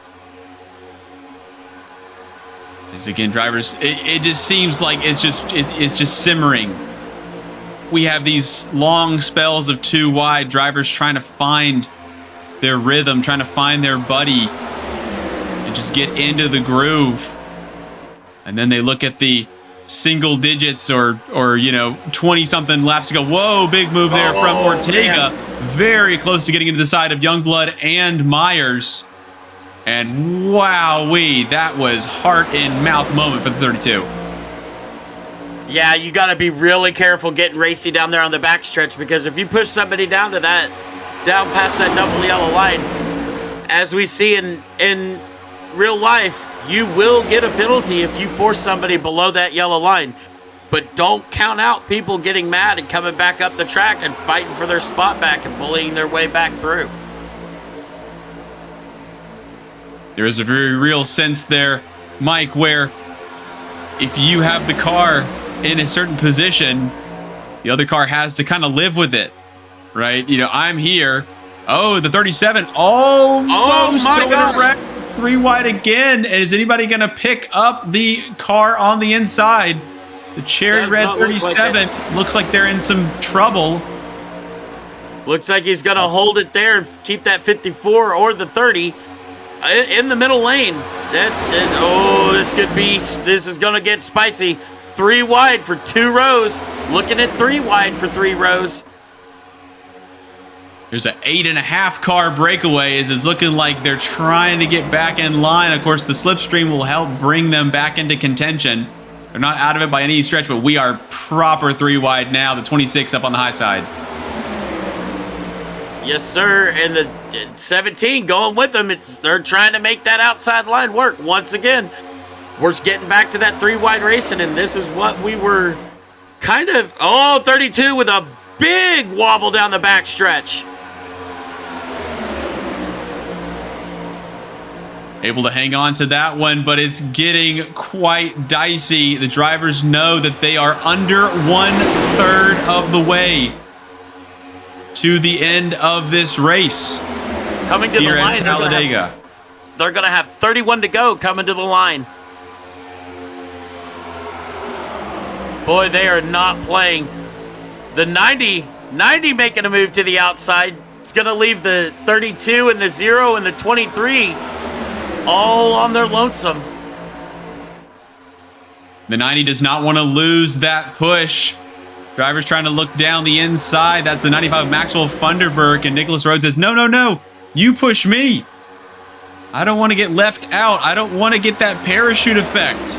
I've been hearing what Mike's been talking about in the booth, and I don't want any part of that. The 32 wants the part of anything they can get. We're seeing Nicholas Martinez Jr. getting involved as well. Finnegan Myers first up. As soon as I say it, Ortega springs to the outside. Myers is now second in line as they come through. The sun now beating down. A little bit of an overcast session earlier on. Starting to heat up on the track. Starting to heat up the competition as well. It's now Myers pushing Ortega up to the front. This duo, in terms of their speed, they look like the 2 fastest cars. Myers extremely reserved. Ortega very much the biggest mover left to right, if not forward and backward in the field. Oh, absolutely. And something else to kind of notice, while yes, these guys are getting squirrely from the pushes, let's not forget that the wind can also play a very, very big factor in these next gen cars, especially if you have an 8-mile-an-hour crosswind. So these guys are dealing with a little bit of a westerly wind at 8 miles an hour. So, and it's swirling. It ain't just staying in one direction. So these guys are not only fighting a hot track, but they're fighting pretty decent humidity and a wind. So these guys are gonna be dancing quite a bit. Dirty air in these cars are not fun. It's almost like driving an Indy car. Speaking of dirty air, the 20 of Chris Parker going from the high side all the way down to the apron in front of Ortega, who got a face full of nothing. And now the 20 gets that favor returned to them by the 26 of Axel Smith. Up to the front. It's ring around the rosy here. 93 trying to make that outside work. Yeah, trying to flirt with that inside apron as well. Drivers getting that left front over the yellow line. This is really ratcheting up the tension. Oh, yeah. Tension is high. Emotions are high.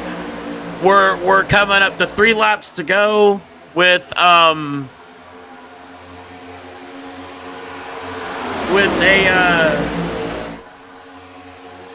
oh my gosh, I spaced because I was looking at the live timing, and the 32 is apparently a lap down from what the scoring is saying. Looking at the 32, 31 there, Riley Ibanez Not able to pick up on the 32. As again, we have 3 wide action. Only 2 cars out on the outside. Make it 3. The 98. Trying to get involved. Connor Blasco trying to make that a race for 3 wide. And now there's Ortega trying to go with the 4. Drivers still battle. There's the shot right there. That's the Talladega look as they rumble back by us one more time with 27 to go.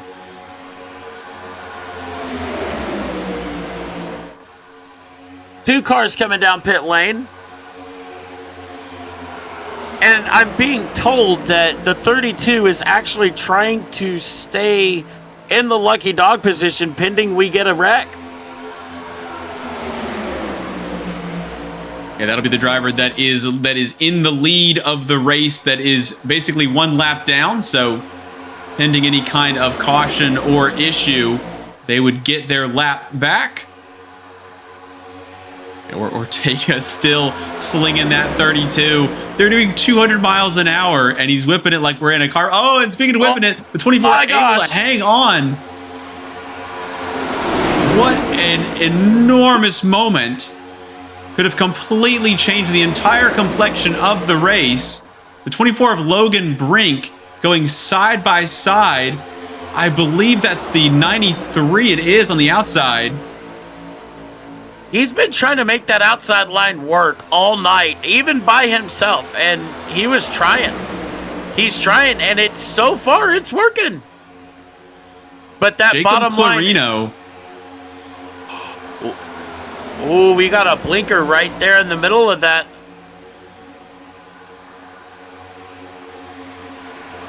Just in behind the 16. That's the 87. Hector Collazo currently outside the top 15 at the moment. Final Outside car line. in the middle. As we're still 3 wide up here, Mike. This is absolutely crazy. Oh, man, and the fact that it's 4 cars making the outside line work and they're freight training everybody below them. And they got back around. How about that? Oh, that 93 got, oh my gosh. That 0 from the top to the bottom. Just a Hail Mary move. Cameron Campbell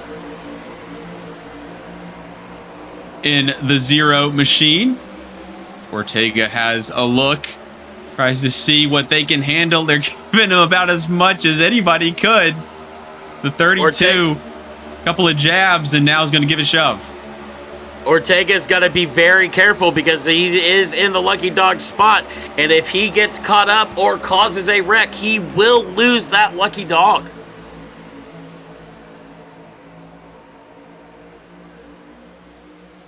All of a sudden, Connor Blasco, 3rd or 4th in line on the high side, is now leading the high side with that freight train we saw. Nice low shot. Shows you just how ridiculously fast these machines are moving. You can also see a good amount of the bumping and moving and shaking that the drivers are doing. 95 just dipped those tires just ever so slightly below that double yellow line. Gotta be careful because that will de-wedge the car if you are not careful, and you will be spinning back up into the field.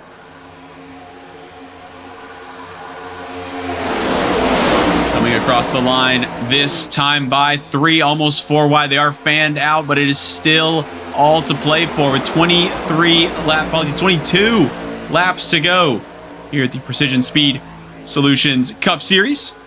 Again, I'm James Newton, joined by Mike Robinson, Howie Burrows in the production booth, bringing you the sights and sounds from Lincoln, Alabama here at Talladega, the fastest super speedway on the NASCAR calendar, as all of our competitors roar through in these next-gen cars. And Mike, again, I feel like we're in a moment. I wouldn't call it a lull as we are 3 wide. We know how difficult it is to battle it out. We saw an enormous one. Now we're 4 wide. I said the word lull, and they said, watch this. This is absolutely tightening up. This is about to boil over. Oh, it very well may be, but these guys are holding it on, and they are trying their hardest to keep this race under green. 98 from the bottom to the top. He is going to block that run off the top side. Basically picked up Crawley, didn't he? He did. Boy, they kind of pulled away from that 95, but the 95 is going to reel him right back in.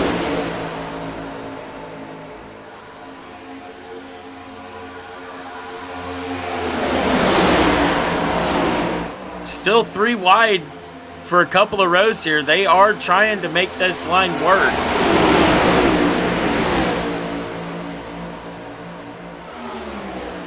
Tyler Helms and others. Looks like they may be thinking better of that. Again, giving it a couple of corners. If there's nothing doing, they're always willing to try to cash in whatever chips they have in their pockets. Now Crawley bails on the inside line as the 24 Brink trying to go with, trying to go with Riley Ibanez. That 98, 95, and 90 are doing a real good job staying right there with each other, but the question is, can they get back to the front? The 93 jumps right in front of them. It's the battle of the 90s. It is absolutely 3 wide, 4 deep for the lead of this race with under 20 laps to go as they're still swapping spots. Tyler Helms back up to the front of this race. And what does the 7 do, right? Mike, we've seen them kind of dictate and control. Oh, he tried to go back down low. Travis Prather says, no, thank you, that's mine. As we also have Trenton Wilkin joining the conversation on the high side.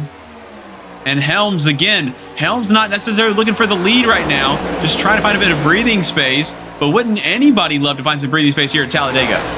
Oh yeah, these guys are bunched close together. Side drafting is a thing.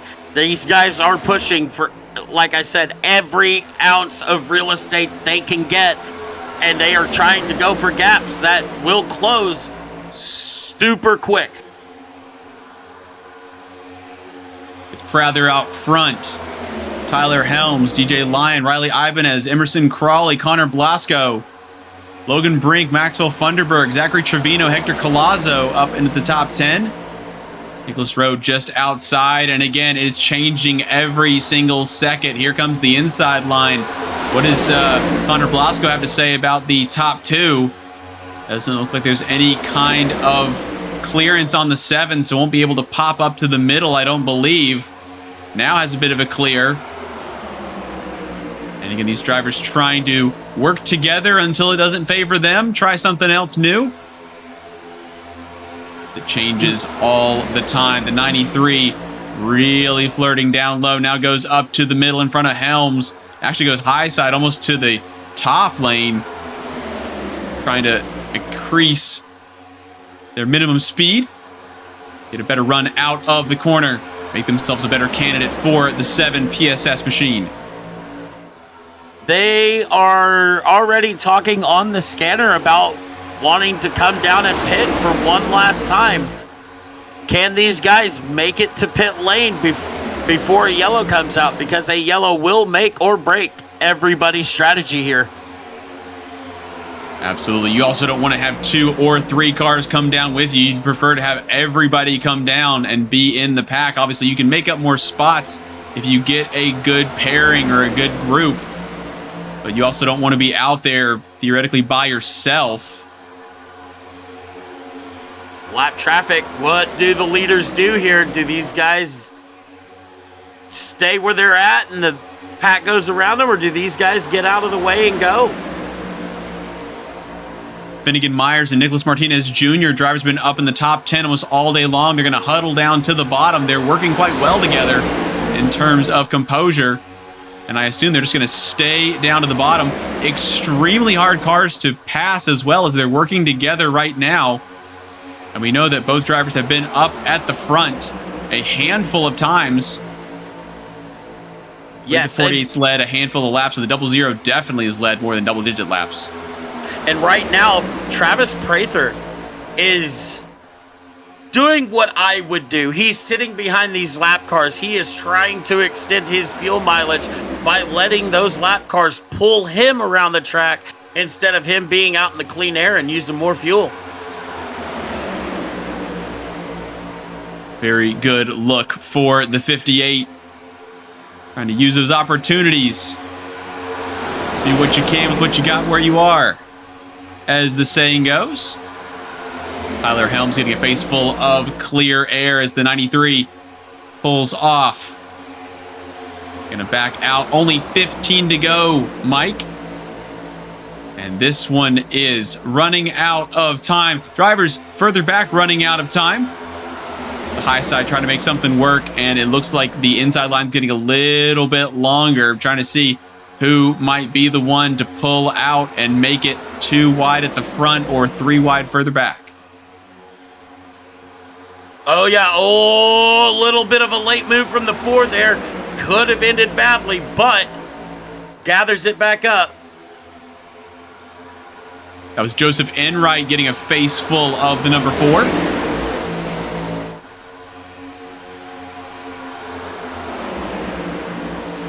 And with us coming in, stuff. with us being inside of 15 laps to go, these guys are already undoing their gloves. It's about to be a bare knuckle brawl here in the last 10, 12 laps. And they've already got people calling over the scanner that they will be pitting this time by. So we're going to see a bunch of people coming down pit lane. Everybody all the way down to 22nd. Riley Ibanez in 31, around 29 to 30 laps on this set of tires. But in terms of the fuel mileage, they're going to be looking to try and make it. So here comes the flurry of activity. Almost everybody coming down pit lane. Oh my gosh, boys, get onto pit lane clean and let's have a good one off.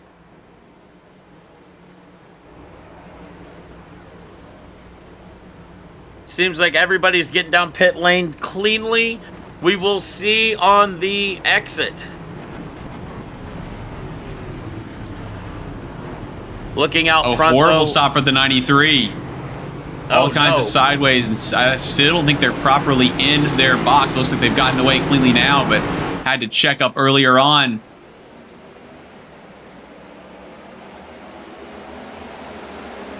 Right now, Logan Brink is at the point. Logan Brink coming down pit lane now. Your 4 leaders are coming down pit lane. What does this do? And what does this mean for all of the guys that just pit for them? How quick can they get back around the speedway and take back the point and to control of this race? Logan Brink, DJ Lyon, Zachary Trevino, and Hector Colazzos. Chris Parker has picked up a black flag. The number 20 up 16 spots at the moment. Currently running in 12th position. Travis Prather at the net lead of the race as Brink, Trevino, Lyon, and Colazzo trying to scramble their way out of pit road. And now down the inside goes the 58.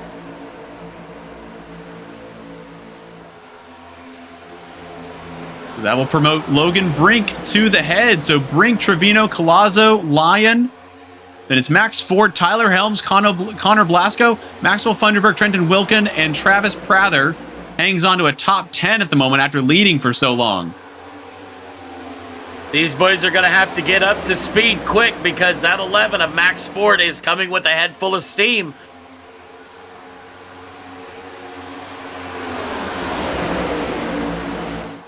Max Ford is going to go for it. Here he goes. Tyler Helms is going to follow. Oh, very close stuff. Banging doors as they go across the line with around 10 to go. Chris Parker down pit road, but the 11 trading a bit of paint with the 4. Tyler Helms trying to help out Max Ford as Hector Colazzo looking at the back of Trevino, looking at the back of Logan Brink for the lead. Here comes the bottom. Ford going to be helping out in the middle. They are trying. Logan having a little bit of a connection issue, but it is stabling out for him now. So we will see if he can keep this lead with those little bit of connectivity issues. We saw the 24 having issues right at the very start of the race at Titleist 24. Oh, and it is blinking quite bad. So what a nightmare there for Zachary Trevino as well. You have a car right in front. You might be nudging here and there, looking for a bit of support. The 95 up the track. The 98 almost to the side as well. Maxwell Funderburg trying to gather it back up. Connor Blasco losing a little bit of ground. That's DJ Lyon in the 4. Showing the 25 on the timing tower. Logan is holding that outside line really well and keeping that momentum up. But does that bottom line get these 5 cars in line where they can get to moving? 8 laps to go. 8 laps to go. 8 more times around. It is now very, very top heavy as we're seeing Tyler Helms and Trenton Wilkin, the 17 back in play after being away for a while. Brink now looking at 3 cars go by, 4 cars go by. Prather on the way as well. Down low is not working at all here, Mike. No, that bottom line seems to have really died off, and that top line, like I said early in the race, if this thing keeps going, keeps green, they were going to have a fast outside line. And right now, that middle and outside seems to be where they're wanting to be right now. Zachary Trevino in the 16 has the 54 or 58 apologies on the outside. Has a blinker in front in Logan Brink. Has a blinker in rear in Hector Collazo. So the 16 really in a tricky spot at the moment. Prather trying to make that outside line work. Trying to see what they can do. Rather on the way. Joseph Enright in tow.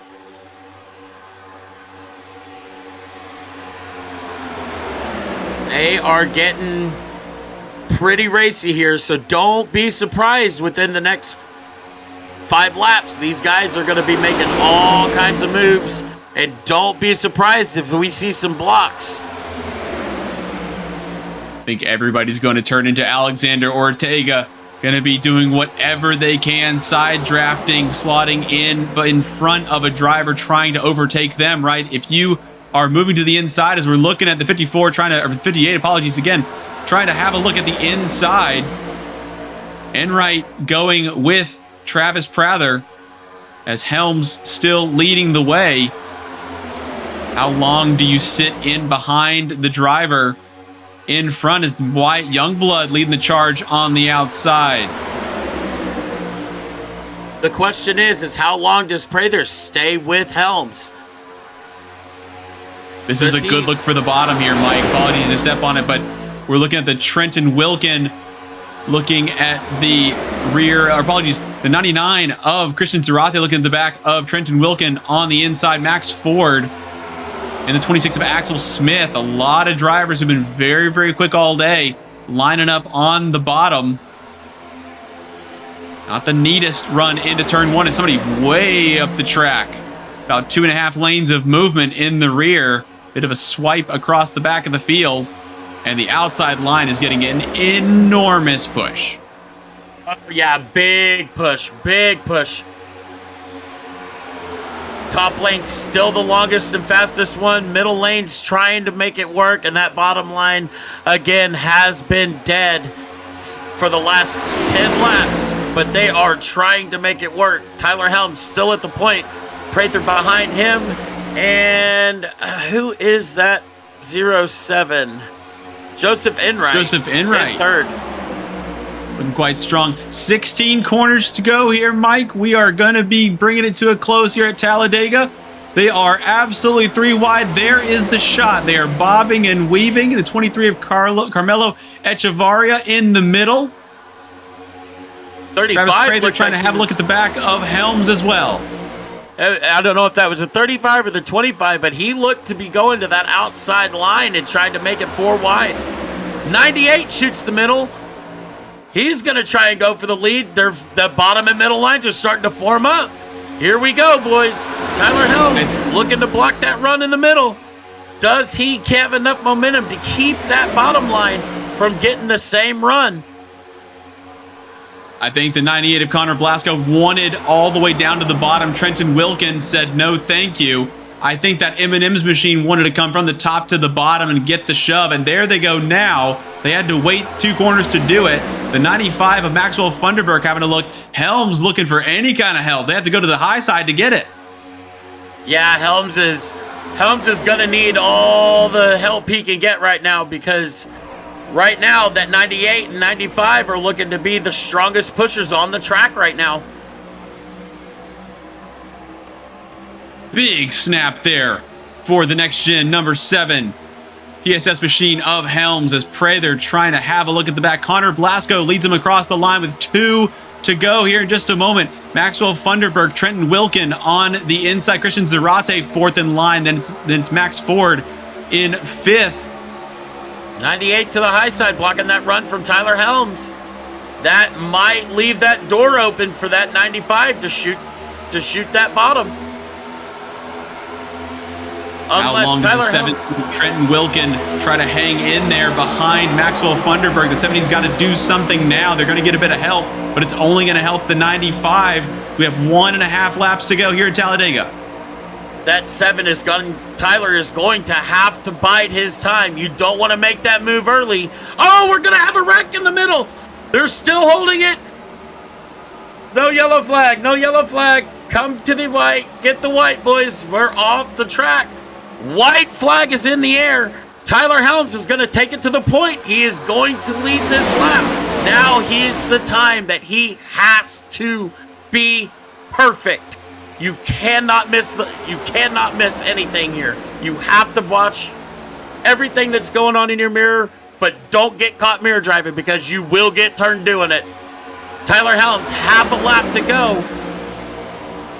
Travis Prather making a move for the inside. Boys, we may have a photo finish here. He is trying. Prather to the point. Don't count out that 98. He's waiting for it. Here we go. 98 is going to try and make it work. 98 to the outside. They're wrecking behind. They're banging doors.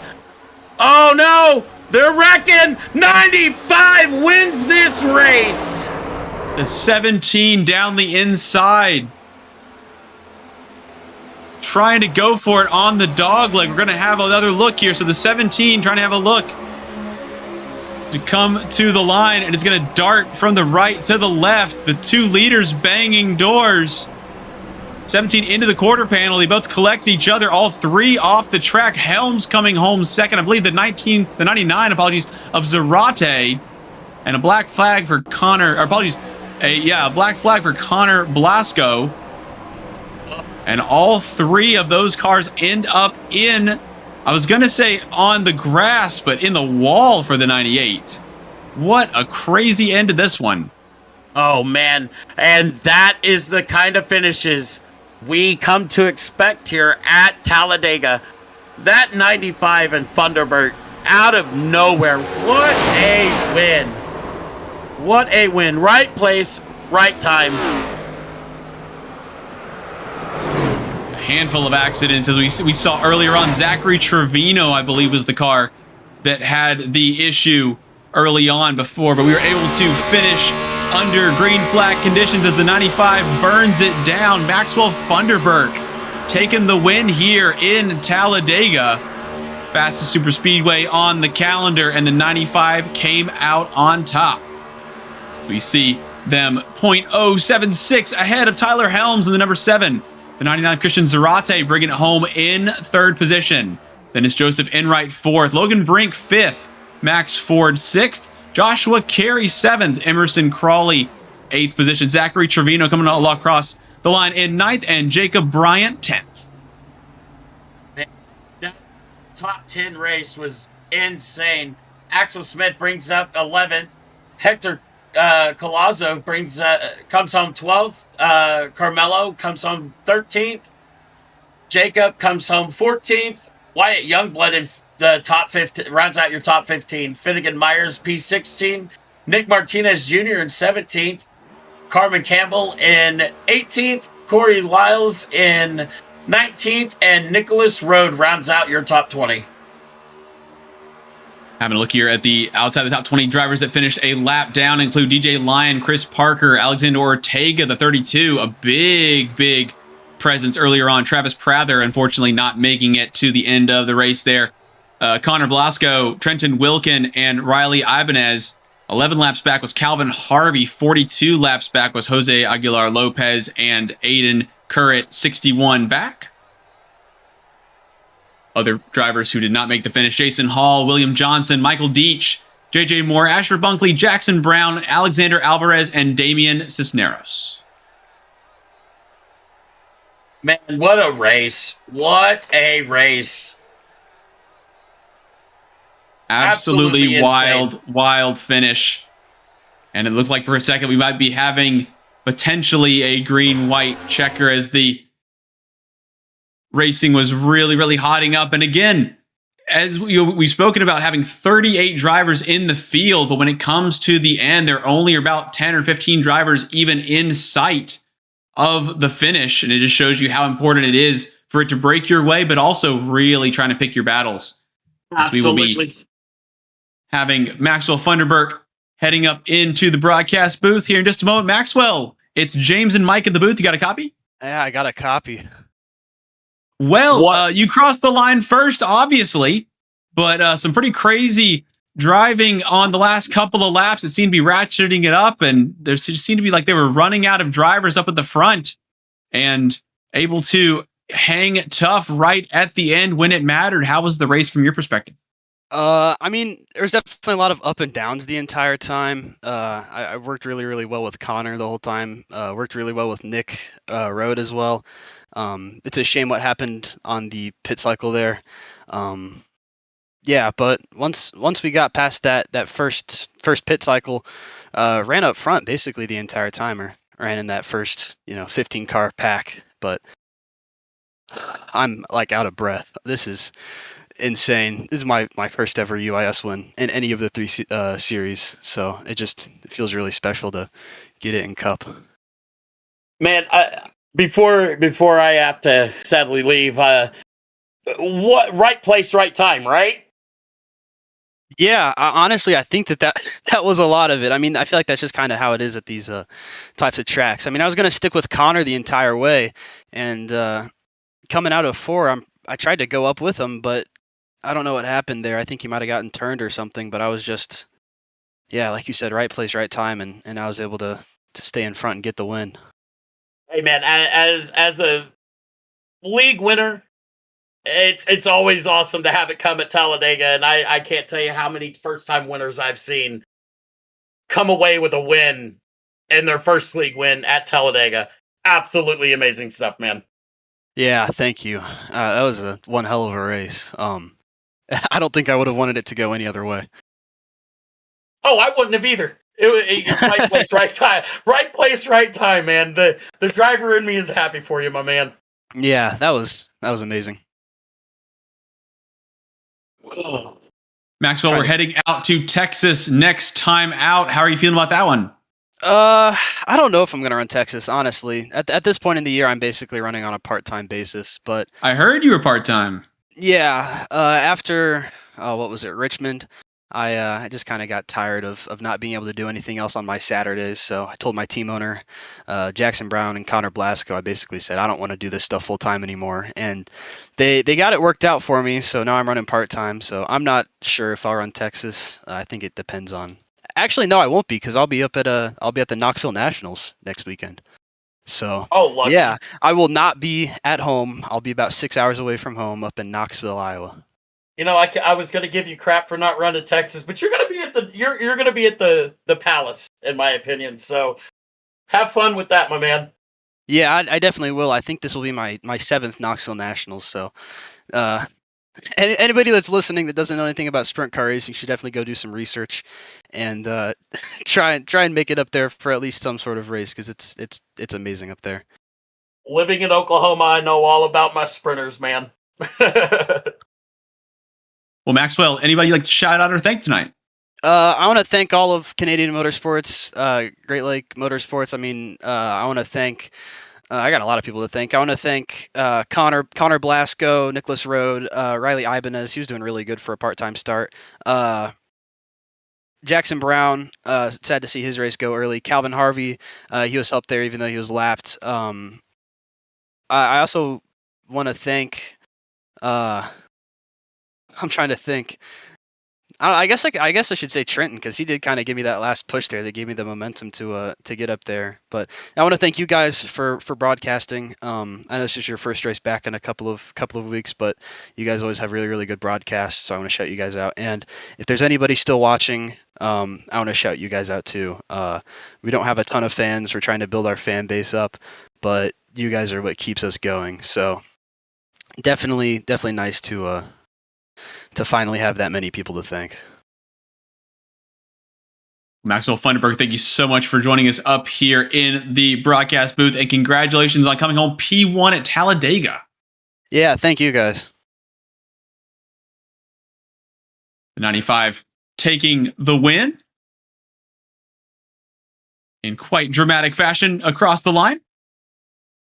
Now we will have a chat with somebody who was up front almost the entire time, kind of orchestrating it out front and still able to get it done there. Number 7 of Tyler Helms. Tyler, it's James up in the booth. You got a copy? Yeah, I gotcha. Very close stuff. It looked like you had some pretty good control out front, considering there's some drivers that were making some pretty good moves. We saw Alexander Ortega, most notably in the 32, kind of switching this way and that, and it looked like a pretty controlled run for the 7. A bit of craziness right there at the line. Please talk us through it. I mean, just typical super speedway racing.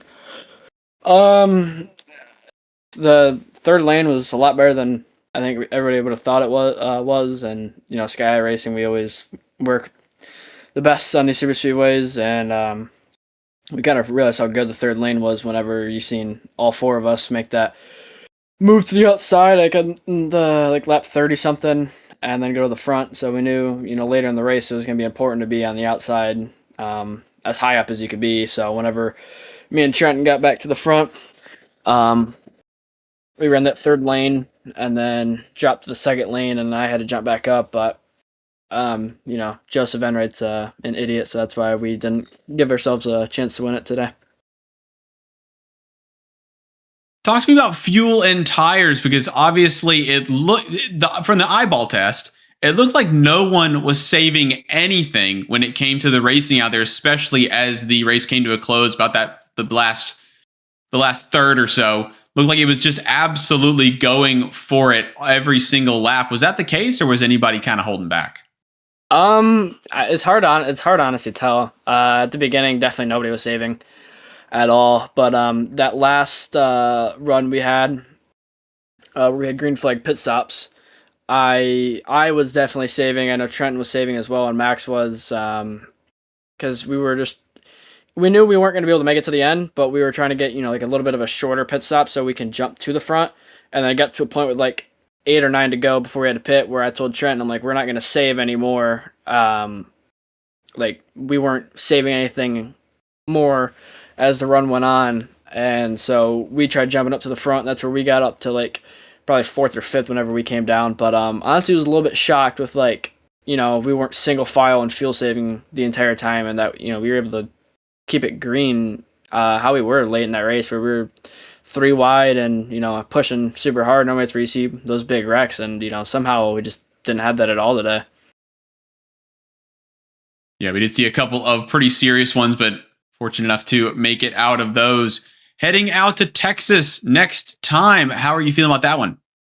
Feeling pretty good. I mean, basically I had a bye week for the in-season tournament this week. Henry didn't show up, and we're against Jacob S. Bryant next week, so I'm pretty confident in that one. As long as we can just bring the car home, that we'll move on to the next round after that.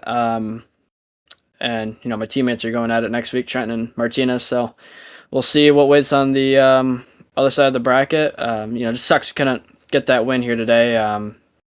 Travis and Joseph are teammates, and Travis makes a move to the bottom on the last lap, and I guess Joseph is the bitch teammate, and instead of pushing me to give himself a chance to win, he just lifted and didn't touch me at all, so his teammate could have an opportunity to win. So he just screwed us both out of a chance to win. But we move on to Texas, and we'll be against Jacob S. Bryant for the in-season challenge, and try to get on to the next round after that. Anybody else besides Enright that you would like to thank this evening? My teammates who are an actual help to me, unlike how he was. Nicholas Martinez Jr., Finnegan Myers, and Trent Wilkin. We worked great together all night long. Sucks that Finn and Martinez kind of messed up the strategy call on the last yellow, where we physically couldn't pit with them, or we would have lost so much time, and they kind of screwed themselves out of a chance. Honestly, everybody that was up there in the race, because besides, the couple big wrecks early on, we stayed green majority of the race, and we didn't really have any other, big wrecks, especially late in the races where, normally you'll see the big wrecks because everybody's pushing so hard. So kind of shocked by that. And then, shout out Precision Speed Solutions and, you guys for broadcasting as well. And Chase George for being, our great team owner who, for some reason, did not show up tonight. We'll let you go here. Tyler, thank you so much for joining us up here in the broadcast booth, and congrats on a great run to P2. Yep, thank you. Tyler Helms bringing the PSS number 7 all the way to second position. Christian Zarate in the 99 coming home in third. Christian, it's James with the booth. You got a copy? Yep, got you loud and clear. 10x10, 5x5, whatever you need. 100%. And I got you back the same. Well, listen, you were up at the front for a majority of the race. You seem to be constantly in the top 10. There were a couple of big moments that we saw that were obviously causing some cautions. And right at the death, there were a handful of cars going down onto the infield, able to sling on through for a podium position. How was the race out there from your perspective? Started off good. We started 8th, and then we just got out front, and I think we stayed there for maybe 20-ish laps. I was pretty content with pushing the leader majority of the time, so felt really good there. And then mid-race, we got into that long green flag run, came out of the pits, and then I got wrecked by a teammate while pushing me as I was pushing another person, so that was unfortunate. And then we rebounded after fixing all our damage, and we saw the finish through, and we ended up with the podium, and we advanced in the next round of the in-season tournament. Favorite lane all through the evening, high side, middle, or low? I had to go low. I majority of the race I was low just because I was sketchy about how things were being run in the middle and high lanes. I think when it comes to safety, the low lane is obviously the best. So I think I stayed there for the majority of the race, especially when I was pushing. We're heading out to Texas next time. How are you feeling about that one? I like Texas, to be honest. I've had a lot of, I've had a couple of runner-up finishes at Texas. I know an infamous moment with Zachary Trevino there as well. But I like Texas. I'm not going to be the fastest, but I sure as hell I'm going to try my hardest, especially to beat Trevino in the in-season tournament. Well, thank you so much for joining us up here in the booth, and congratulations on a great run to P3. Yep, thank you, and thank you to MS Camera View, Option 1 Solar, Chaparrasa Roofing, Cash Culp Wraps, and Fast Cash Racing Designs. Thank you to all, and thank you to Cash Culp. Well, excellent. Thank you so much. Take care. Good night. Christian Zarate bringing it home in third for the 99. Well, next time out here on the Precision Speed Solutions Cup Series, we're heading to Texas. That'll be Saturday, August 15th at 9 p.m. Same time, same channel. And we will continue this in-season tournament that'll be ending in Auto Club. We also have a plethora of racing. We've got Sunday the 9th at 8 p.m. Eastern is going to be the A Open for the Major League Sim Racing Series at Auto Club. We've got Tuesday C Open at Richmond. We've got Moonshiners. They'll be rolling off at 8 p.m. Eastern on August 12th at Iowa. And then the MLSR will be heading to Michigan for the B Open at 8 p.m. as well. Lots of good action on the way from Precision Speed Solutions, from the MLSR as well, from Precision Entertainment as a whole. I've been James Newton, Mike Robinson alongside me, and Howie Burrows in the broadcast booth, bringing you the sights and sounds from Talladega. All that's left to do now is wish you a good evening. Thank you so much for joining us, and we'll see you next time in Texas.